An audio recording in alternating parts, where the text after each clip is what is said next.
Okay, my name is Mark Lin. Thanks for inviting me to here. And thanks, professors, your great introduction about me. And I'm very excited about to come here. Actually, I come here, come to South Korea for 2 times. The last time is about 20 years ago.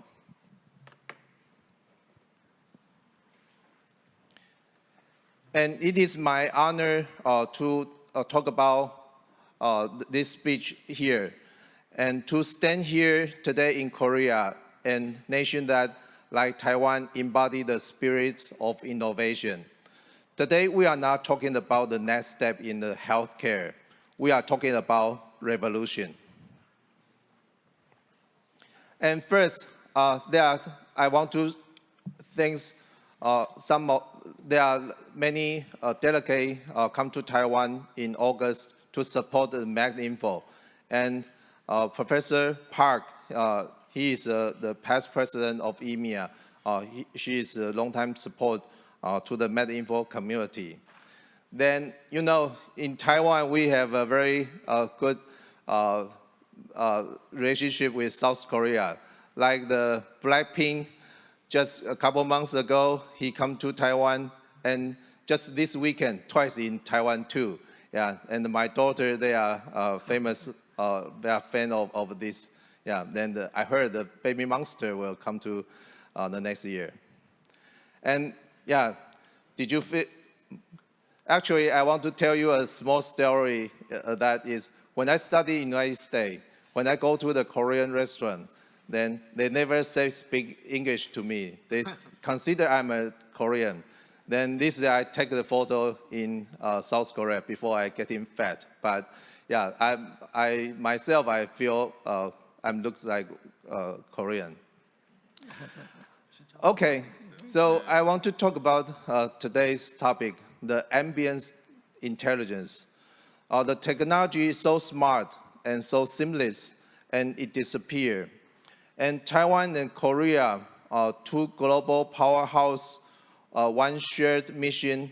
Let's build the future healthcare together. And who I am? Actually, I usually say myself, actually, I'm a doctor who like to play computer. So I come to here with 3 perspectives: as a clinician, innovator, and global strategist. As the EMEA Vice President, my mission is simple: unify global health informatics and accelerate the transformation. As a neurosurgeon, I have seen the limit of today's tool. As a Dean of Digital Innovation, I have built a system we needed but didn't have. And as an AI researcher, I know the next decade of medicine will be AI first, Ambient first, and the Asia lead. Why I decided this topic, why this talk? I think that Taiwan and Korea share the same existential challenge. We have the problem on population collapse. We have the workforce collapse and system collapse. And I just want to share the real number is, in my hospital, we have the 500 beds, but due to the nurse, they don't want to work at the medical center, we just shut down 200 beds. So I think that will happen. The situation become quite often and often. So we need to face the problem, but we also have to share the greatest opportunity. I think the AI as the force multiplier. I think I saw the agenda of you is, I saw many LLM discussion. Then actually in Taiwan, because we are facing the live or death issue, I know there are a lot of argument on using the AI by using the GPT to write the chart. But in Taiwan, mostly every hospital using AI right now. The nurse, the doctor writing the note, summary, yeah, we have AI to write the document everywhere. So in the future, we can discuss our experience with you. But today, I want to talk something more deeply. Is that using the AI LLM to writing chart, that's the end? I think it is not. So healthcare will not survive without intelligent automation. No assistance, not optimization, then we need the multiplication of human capability. So ambient intelligence is not optional, it's destiny. So I want to give you the definition about what ambient reality means. The ambient means the technology fade away. Because in Taiwan, I was in charge of digital hospital or the medical informatics. People ask me, what's your imagination about smart hospital? At the beginning, I thought, oh, I have a lot of AIoT, I have a lot of dashboard, and I have a lot of smartwatch, blah, blah, blah, and a lot of clinical decision support. But the problem is, nobody like it. Later, I will explain why. But recently, I can tell you what I imagination about the future hospital, the digital hospital. My imagination is no keyboard, no screen, and no friction. So we will return to the nature state of the care. We imagine the doctor just speaking, the patient being heard, and the system will understand context automatically. Okay? So no more typing, no more searching, just caring, that's ambient. In 2022, I went to the AMIA, the American Medical Informatics Conference. Their task, they say they want to reduce the current documentation burden to current 25%. So it's all the same. For all over the world is we are tired of doing the documentation. I still remember the conclusion of my advisor, Dr. Stenhoff, who is the Loing co-chair.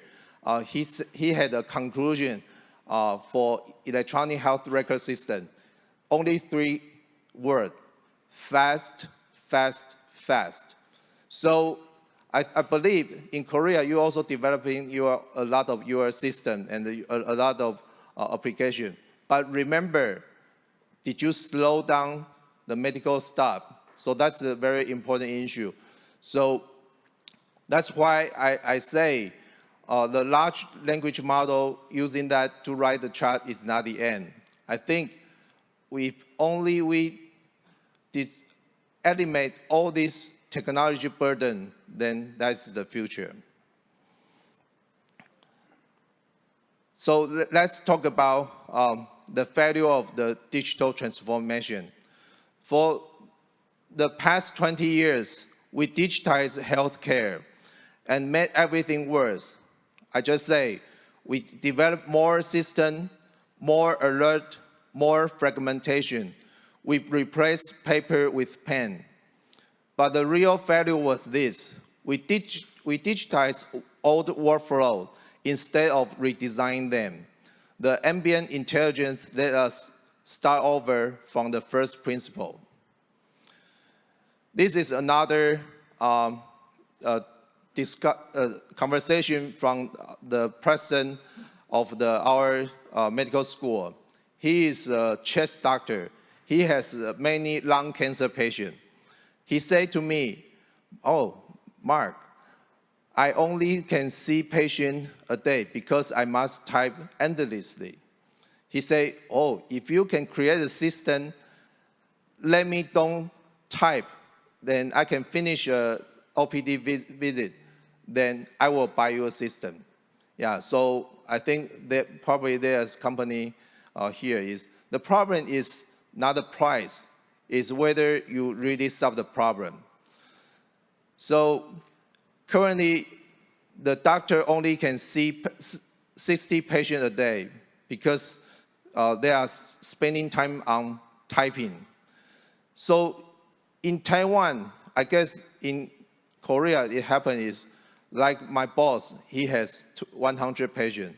So what happened to him? He asked one young resident and one more nurse to do the typing and the differentiate and the triage for him. So imagine what do we need for the clinical workflow is we really want some ambient assistant. So in this case, in the future, if we have a technology, the doctor seeing the patient without any typing, then they can finish the chart, then they can see the patient number double.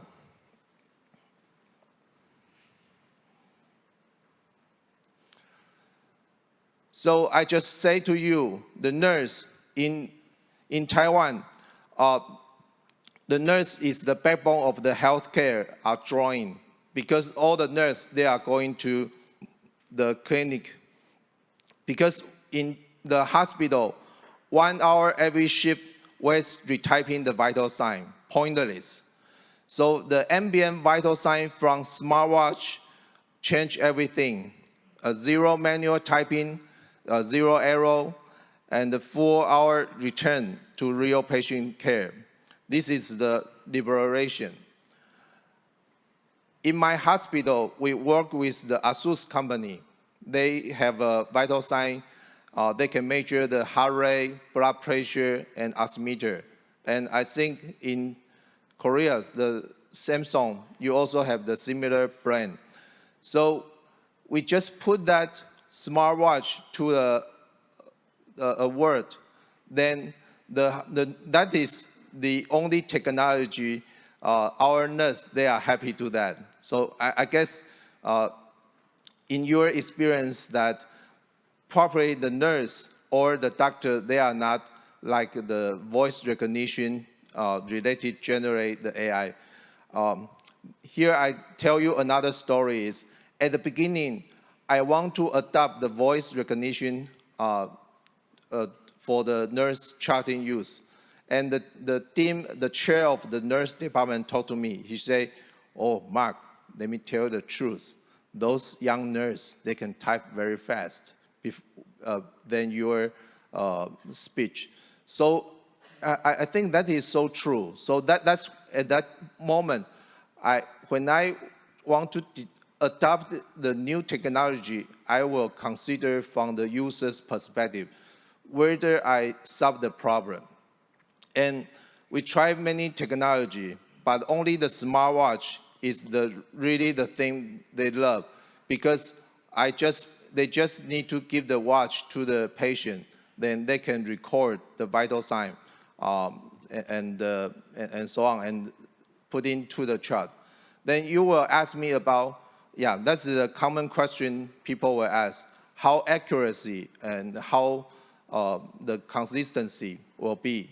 Then based on our preliminary, those smartwatch, they already passed the FDA, so their accuracy and the performance compared to the traditional equipment is not bad. But later I will show you another story that what's the benefit if we having some continuous monitoring device in the world. So why the current EHR fail? We think that we promised the EHR would save time, but instead, the clinicians spend twice as long as on computer. Copy paste error, replace the handwriting errors, the alert exploded. I'm not sure whether in Korea it happened, but honestly, in my HIT system, they keep me alarm, but I never really think that is valuable. So I think it's kind of annoying. So humanity shrank. So the digital transformation must evolve to ambient transformation. So I just say, why the current clinical decision support fail? Like the president of our hospital, he said that, "Oh, Mark, don't do any more clinical decision support system to doctor. The doctor think they know stuff. They want automation. Can you develop something, some system that can help them to do, for example, the radiology report, for the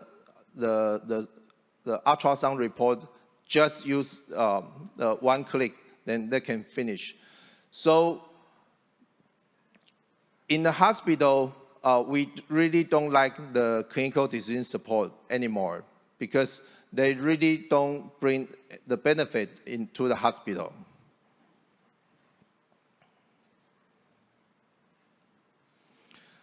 So the core problem is computer pull clinician away from patient. So every click brought the eye contact. The ambient intelligence reverse this, and AI adapt to the clinician, not the other way around. So to summarize this, the decade of digital investment didn't deliver the future. The ambient intelligence will, because it redesigned the care from scratch, centered on human, powered by AI, invisible by design. So the healthcare resource crisis is we don't have enough clinicians, we have too many systems, the math is impossible unless the AI multiply human capacity, not by 10%, we need 10 times. So this is the Asia existential problem. So in Taiwan, our fertility, before I prepared this slide, I thought Taiwan is the lowest, but it turned out, I checked twice, the Korea is worse, 0.72. So we have the problem is we will lack of the human resource. This is not a policy issue. This is a survival issue. We cannot train our way out. We must augment it. So at the beginning, I just tell you a smartwatch history. At the beginning, there are two main goals of we deploy the smartwatch in the hospital. The first thing is, we just don't want to measure those vital signs again and again. We want automation. The second thing is, we want to detect those silent of patient immediately. Then because we thought in the hospital, sometimes we just have the sudden CPR. But I just want to share with you is, in our hospital, we deployed this smartwatch for 6 months. And I found something very interesting there's a lady, my mobile showed the alert, showed the lady has the bradycardia, 39. So I sent my nurse, he say, can you go to check the patient's condition? He say, the lady is talk to her family, just very calm and very comfortable. I say, then please examine whether the watch didn't wear appropriately. He said, no, the watch is working fine. Then at that time, my thinking is, the consumer product is not suitable in the hospital. Then we work with ASUS. Then I say, I need to complain with them. They say, your watch is not good. Then, So at that time, I installed a bedside EEG, a clinical one, Philip one.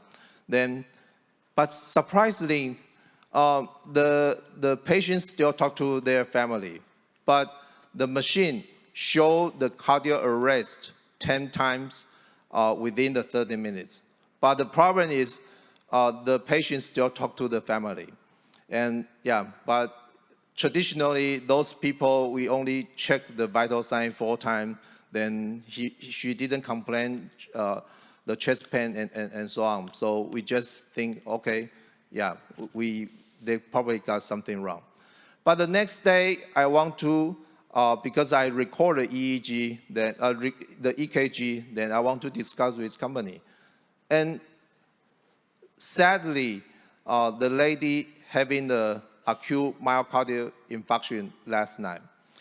So after that, there are many patients showing the same similar situation is they didn't have any complaint, but just show the bradycardia. But actually, that is revealed is arrhythmia. Then, traditionally, those patients, because they didn't have the problem, so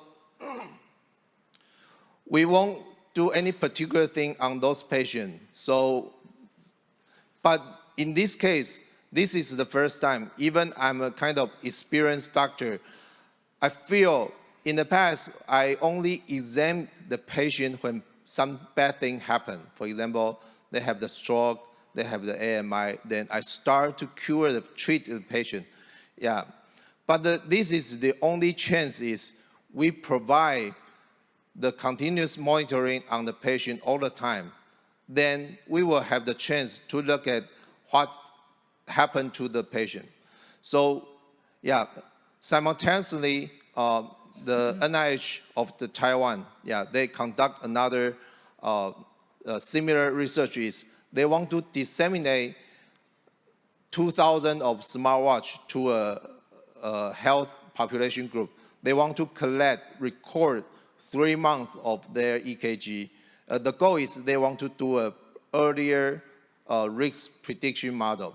So you can imagine, currently the traditional clinical treatment background, the paradigm is we treat disease after they happen. But if we have this kind of continuous monitoring device, then we will have the chance to examine or treat patient before the bad thing happen. So you can imagine, in Taiwan, we have a lot of patients that receive hemodialysis, and those groups are the highest prevalence rate, they have the sudden death. So you can imagine, if those patients all have the smartwatch, and of course, we have AI to analyze those data, then you can see there are a lot of possibility in the future. So I already said that my imagination for the future hospital is a hospital without the screen, and without no keyboard, and no mouse, and no application. So if you see the Elon Musk, he had a conversation with the podcast, then he's talked about in the future, there is no application. I saw today there's a couple of topics called the AI agent. So imagine, right now, because you need to face a lot of different systems, so you need to use the MCP to connect to your different system. But in the future, if everything is in the computer, then the AI know how to read the data, then you don't need the agent anymore. So imagine, the future hospital, my imagination is there's no application and no click, then the doctor speak and the sensor listen and the AI understand, and the medicine become nature again. 네, 말씀한 증상에 대해 AI가 몇 가지 가능한 진단을 제시합니다. 그렇군요. 그럴 적은 어떻게 해야 하죠? Okay, this is a more exaggerated version, but this is my, I think this is not the future. I think it's right beginning. I think you already noticed the Facebook Meta, they launched their new, the AI glasses. They can do the voice recognition and give the feedback. So imagine if we need to use computer to type and to search the data. So currently, if we have this kind of AI with the information display, then we can do the voice recognition and also can trigger, then properly the AI can send you some, for example, you forget the patient having they use the anticoagulant drug and so on. Yeah, so imagine with this kind of information display, it really look like there's a assistant work with you, and they can connect and to the HIS automatically. So this is another thing I want to talk about, the Zen and the foundation core. There are a couple, just I told you in Taiwan, we have all the hospital, we are using the LLM. Then I'm thinking about, in Taiwan, we have the National Health Insurance Database. Then I'm thinking about what else, what if I translate all the electronic health record just like a textbook and use the LLM approach to learn it, what it will happen? You can imagine the LLM is you put all the textbook, all the book, then suddenly they learn everything. So I'm thinking about why not we just translate all the EHR into the text file and let the LLM learn. Originally, I thought, oh, this is a nature science research topic. But after I Google it, then actually, some people done it, okay? So if you are interested, you can go to search. This is the real. We need a brain, a foundation model, trained on years of institutional data, then a context-aware predict now tool. So here, I can say that in the future, I have to admit that I'm a neurosurgeon. I'm a surgeon. When I treat patient, I kind of rough, very routine. The patient after my operation, I just give the painkiller, and sometimes I will forget to order some chest X-ray for my patient. So basically, when you treat patient, I guess, not guessing, my belief is computer will treat the patient better than the physician, because sometimes we just get lazy, we didn't check everything. Yeah. But I already tell you, the EHR, the New York, they already put into the LLM model and learn everything. So they ask all kinds of different questions, like the 30 days readmission rate, the mortality rate, or the length of stay. They all outbeat the traditional machine learning. In Taiwan, we have the National Insurance Database. We have tons of paper published based on our insurance database. But using the LLM, you just give all the data to it, then they can answer you all the questions. So that's my belief. In the future, the computer will treat patient automatically. So the name is the New York Trunk. So I put it here. So if you are interested, you can Google it, how they did it. Then actually it's quite amazing. And they did it around about 3 years ago. So I think in the future, the core component of the hospital, the ambient intelligence is not a technology, it's an ecosystem. It's from speech to sensor, vital sign, imaging, and the large language model, agent, and the avatar. So here, I want to talk about the avatar a little bit. This is what we did in the hospital. Because in Taiwan, we do a survey to the nurse. What's make them most difficult, they don't want to stay in the hospital, is the patient and the nurse communication. Because in Taiwan, if the patient, they want to find the nurse, then they just press an alarm. Then the nurse need to go to their ward immediately. So that's a problem. So in my hospital, we launched a project we try to, using a virtual reality, the avatar, try to communicate with the patient. This is just a beginning. So you can imagine that if the avatar can communicate with the patient, for example, you can prepare a lot of FAQ. Then if they are asking, oh, can I go to pee, or can I go to, can I eat, or any question, then the avatar can respond to the patient automatically. And if the avatar cannot respond, then they just say, oh, please wait. Then later the nurse will come to you.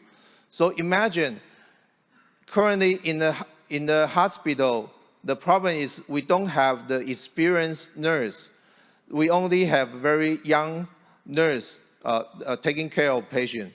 So in that case, if one hospital, we deploy this kind of virtual nurse, basically just a tablet on the bedside. So first they can communicate with the avatar and then translate into a central dashboard. So you can see, probably we can have a chance to solve the bottleneck between the nurse and the patient.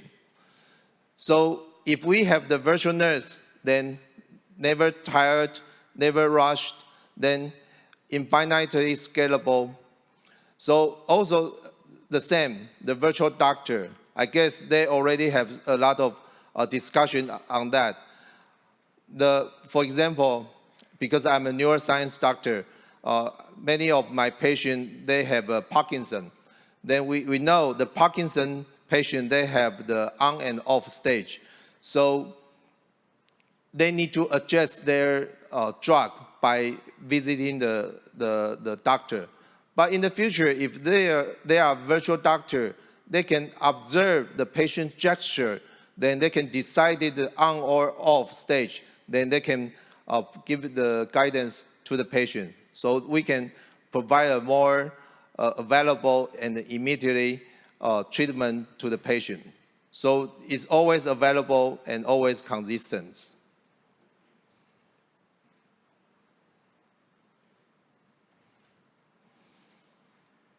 So our goal is we want the healthcare. We are moving from assistant to supervised autonomy, to autonomous care orchestration, just like the self-driving car, except here, AI doesn't replace human, it supercharges the team.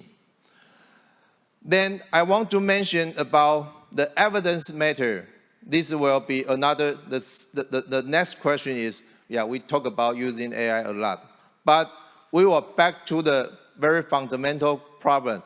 Only we answer this, then the doctor will accept it. This is from Isaac Kouani, is from a thinker from the Harvard Medical School. He said, we still need to apply the medical empiricism to AI, the same boring but essential criteria. That means we still need to do the clinical trial to validate the AI. Yeah, in Taiwan, we have an AI center funded by the government, because in the future, we are thinking about reimbursement to the AI software. So it needs to prove that it's more accurate, more fast, more available, then our government will fund the AI the tool. Then I'm in one of the experience. So in the future, if you want to know what's the Taiwan deal with the AI application and for the national health insurance reimbursement, then I would love to talk to you, because we already launched that framework for 1 year. And this is the paper I mentioned that we just used the AI to do the EKG on the randomized control on 1,600 patients. And one side is the traditional doctor treatment, and one side is the AI. If the AI say, oh, this is high risk for the myocardial infarction, then you need to do the complete lab check and the EKG exam. Then it proved that the AI group, they reduced the 17% of mortality rate. Then they published on Nature Medicine. So you can imagine that this is not very complicated, just very time-consuming and very labor-intensive. But with the medical informatics, we will have chance to do this kind of study. Then I think we need to realize currently is the iPhone moment for the medicine, because we are the chip, the sensor, the powerful, the Edge AI, and breakthrough LLM, and the Asia, Taiwan, and Korea. We build a chip, we build the evidence, we build a device, we build a future. So I want to emphasize this. I believe this was kind of near future hospital will adopt this. I think the AI pin is when they first proposed this concept, people think this is very good, but the AI pin sparkled the imagination but failed to deliver. But right now, there's a new begin. AI glasses have arrived, so you can see they will have more and more. So the IoT is accelerating the healthcare in ways we never seen before. So the Google and Samsung, they cooperate with, then I just mentioned the Galaxy Watch. So I think in Korea, but I guess you already have some hospital already adopted. Then Asus Watch, because we cooperate with Asus, they are developing a $30 US version for us. Then we can send it to all the patients when they admit to a hospital. So I think the South Korea, you also have the same capability on doing so. So I mentioned that in Taiwan, the university we work with a lot of big AI company. This is another example called Graphene. The lead engineer is from IBM Watson. Actually, we just integrate the voice recognition and the avatar, so you can see the patient can do the self-report. Sometimes they get bored when they wait in the OPD. So if they can talk to the avatar, basically just some virtual people, then they can help you to write down the note. Then I'm not sure whether in Taiwan, we know using the agent, they will create a lot of hallucination. This is one way to reduce the hallucination is we use the multi-agent diagnosis system. So I think here, I think this is the Asia timing, because the traditional Europe and the United States, they have a lot of struggle on ethics. They don't have the chip manufacturer. I think the Asia, especially Taiwan and Korea, we have the big vendor. We can do the manufacture a lot. So we can consider, we can create some standard for vital sign and different continuous monitoring device. So, but those are the hype, some imagination about the AI, but we still need to face those challenges. The privacy, but it seems like Taiwan, we are lucky. Our government in Taiwan, the whole culture, we think we need to embrace this. And the fairness, the IRB, security, alarm fatigue, and validation. That is another thing. I think that Taiwan and the Korea, we can work together because we are close, like the same culture. So I myself, I'm really open that in the future, I would like to work with any university we can do some external validation and share our experience with you. Then I think those ethical framework, the transparency, accountability, explainable, and prospective evaluation. So I think there are a couple of things we can do. We can share the standard. Yeah, I just met people. We are doing, Taiwan, we are doing the LOINC, and here you also doing the SNOMED. We can share the standard, share the evidence, share the future together. So I think the Taiwan, Korea, we facing the same difficult. Then we also have some fundamental. I think in the future we can facilitate this process. And this is the Taiwan strength, and this is Korea's strength. And I think Taiwan and Korea, we should work more closely. So in the last, I want to emphasize a couple of things. Is I think the Korea Medical Informatics Society, you have, I just heard, 2,000 members. That is a very great community. And I just say, the Professor Park, he's the past email president. I want to reinforce this link is, I hope in the future, the Taiwan and the Korea, we can, under the EMEA, we can collaboration, the MedInfo and the APAMI and the COSME. And the regional, I just talked to a couple leadership here. In the future, I would really want the APAMI, the TAMI, and the COSME, we can have more cooperation. So that is, I think, this is very important for the Asia. And in the last, I want to advertise one thing is, we just had a very successful MedInfo 2025. And 2 years later, we're in Dubai, and I'm the EMEA VP right now. I will supervise this event. So here, I want to invite all of you, we can see all of you to go to the Dubai again. And this is their famous friend.